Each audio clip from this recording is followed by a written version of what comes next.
नमस्कार साथियों, अगर आपकी उम्र 60 साल हो चुकी है या फिर आपके घर परिवार में आपके माता पिता दादा दादी कोई भी ऐसा व्यक्ति जो उम्र के इस पड़ाव पर पहुंच चुका है, तो आज की इस वीडियो में केवल जानकारी नहीं, आपको आज़ादी मिलने वाली है।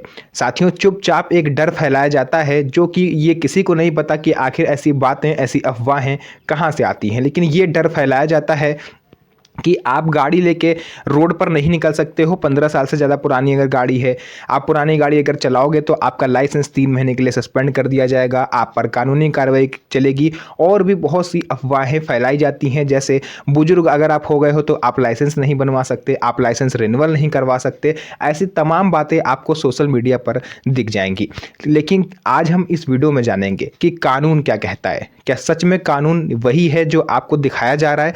पूरी सच्चाई आज मैं आपको यहाँ पर बताऊंगा, जिसको जानने के बाद ना तो आपको अपनी पुरानी गाड़ी ढक के रखने की ज़रूरत है, ना ही आपकी पुरानी गाड़ी को कोई कबाड़ कह के जब्त कर सकता है, और आपका लाइसेंस अगर नहीं बन रहा है तो वो भी आसानी से बन सकता है। तो वीडियो को अंत तक देखिएगा, पूरी जानकारी आज मैं आपको यहाँ पर बताने वाला हूँ। तो चलिए वीडियो को स्टार्ट करते हैं। तो देखिए, वीडियो की स्टार्टिंग ही यहाँ से हो रही है मेन महत्वपूर्ण टॉपिक से, क्योंकि बहुत से लोग ये कहते हैं कि पुरानी गाड़ी हो जाने पर उसे कबाड़ माना जाता है। तो क्या पुरानी गाड़ी को सिर्फ उम्र देखकर कबाड़ बनाया जा सकता है? मान लीजिए किसी व्यक्ति की आदत है अपनी गाड़ी को चमका के रखने की। आप लोगों ने देखा होगा, कई सारे लोग ऐसे होते हैं जो अपनी गाड़ी का अपने से भी ज़्यादा ध्यान रखते हैं।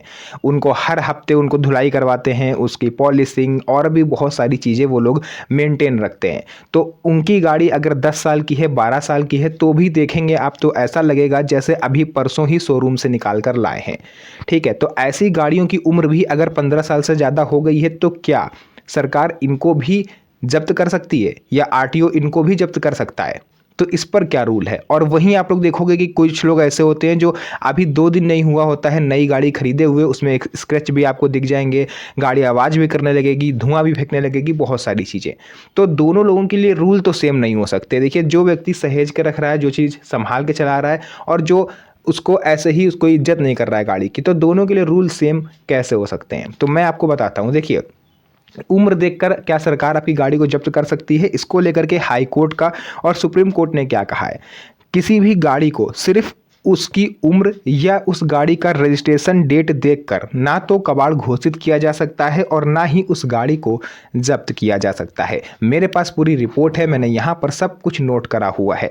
खास तौर पर तब जब उस गाड़ी का मालिक सीनियर सिटीजन हो, यानी आप समझ सकते हो कि सरकार और सुप्रीम कोर्ट हो, हाई कोर्ट हो, कोई भी विभाग हो, सीनियर सिटीजन को हर जगह प्रायोरिटी देती है।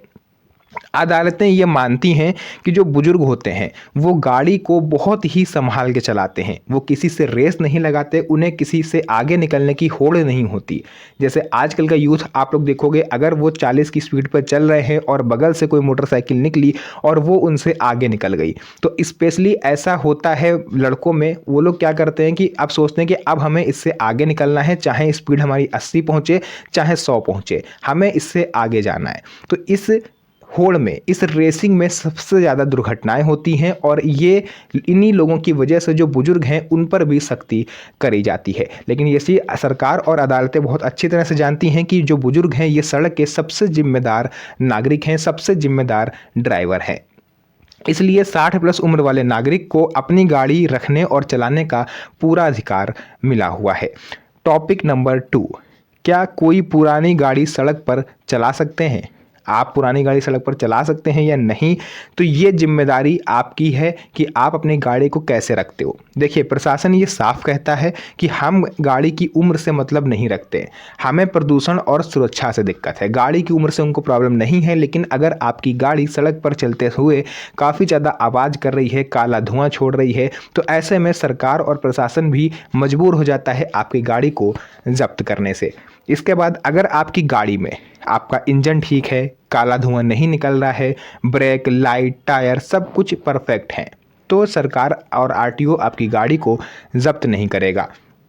आपके पास फिटनेस सर्टिफिकेट होना चाहिए, पीयूसी सर्टिफिकेट होना चाहिए, इंश्योरेंस, आरसी, अगर सब कुछ अपडेटेड है तो आपकी गाड़ी चाहे 15 साल पुरानी हो चाहे 20 साल पुरानी हो, आप उसे सड़क पर चलाने का कानूनी रूप से अधिकार रखते हैं।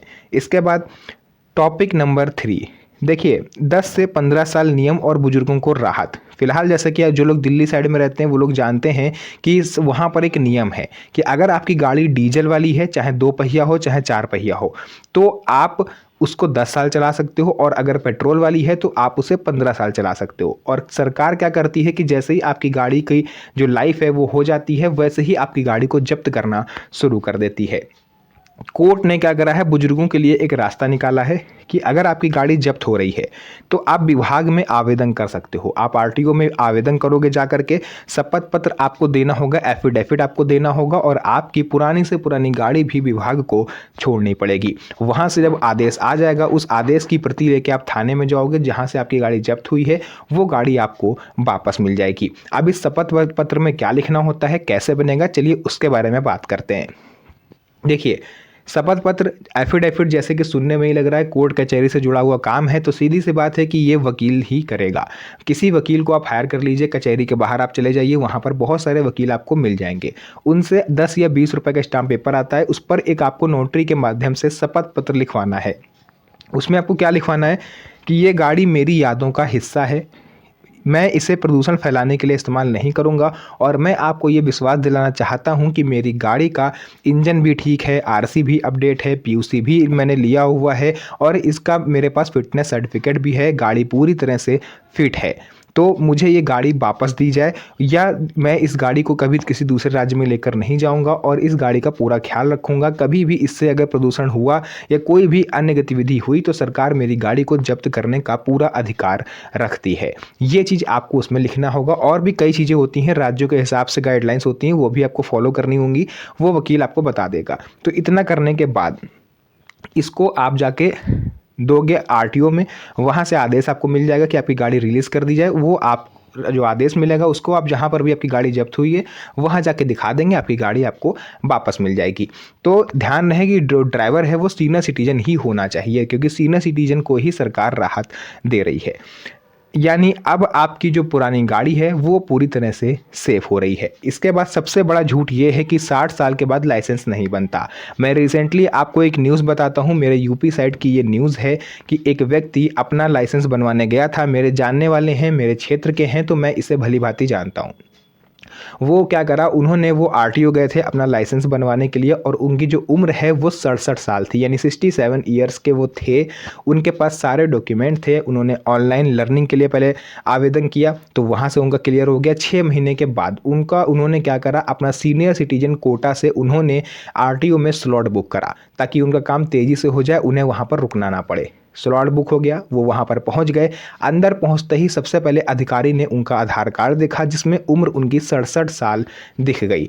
इतना देखते ही उस अधिकारी ने पहले तो उन बुजुर्गों से तालमेल मतलब नहीं बैठाया सही से, उनसे थोड़ी चिकचाय करी, जैसे आप लोग बोलते हो सरकारी भाषा में, थोड़ा उनको तीम झाम बताया कि ये फ़ोटोकॉपी वो फ़ोटोकॉपी, और अंत में उनसे कह दिया कि आपकी उम्र तय सीमा से ज़्यादा है और आपका जो लाइसेंस है वो हम नहीं बना सकते। ये तो भला हो उन बुजुर्गों का कि उनको ये सारी चीज़ें पता थी, पहले से ही उन्हें सारी जानकारी थी। इसीलिए मैं आप लोग से बोलता हूँ कि मेरे चैनल को आप सब्सक्राइब करके रखिए, क्योंकि छोटी से छोटी जानकारी जो आपके कभी ना कभी काम आ सकती है किसी भी ऑफिस में, वो मैं आपको इस चैनल पर देता हूँ। तो उन्होंने क्या करा, उन्होंने उसको मोटर व्हीकल एक्ट 1988 के बारे में बता दिया, जैसे कि मैं अपनी हर वीडियोज़ में आपको बताता ही हूँ कि आखिर ये नियम क्या कहता है। तो वो अधिकारी शांत हो गया। अब वो ये समझ गया कि जो बुजुर्ग हैं ये पढ़े लिखे हैं और इनको सारे नियमों कानूनों की पूरी जानकारी है। उसके बाद उसने उनसे 5,000 रुपये की डिमांड कर दी। मतलब वो कोई दलाल नहीं थे, वो अंदर के अधिकारी थे। उन्होंने सीधे 5,000 रुपये की डिमांड कर दी, और वो बुजुर्ग जो थे वो वहाँ से शांति से चले आए।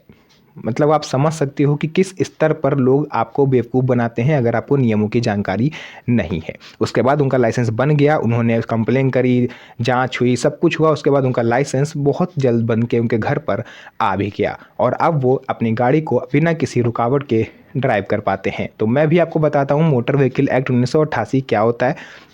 मोटर व्हीकल एक्ट 1988, इसके तहत लाइसेंस बनवाने की मिनिमम उम्र तो होती है 18 साल, लेकिन कहीं पर भी मैक्सिमम एज आपको नहीं मिलेगी। आप किसी भी विभाग से पता कर लो, आप गूगल पर सर्च कर लो, कहीं पर भी ड्राइविंग लाइसेंस बनवाने की मैक्सिमम उम्र कहीं नहीं है।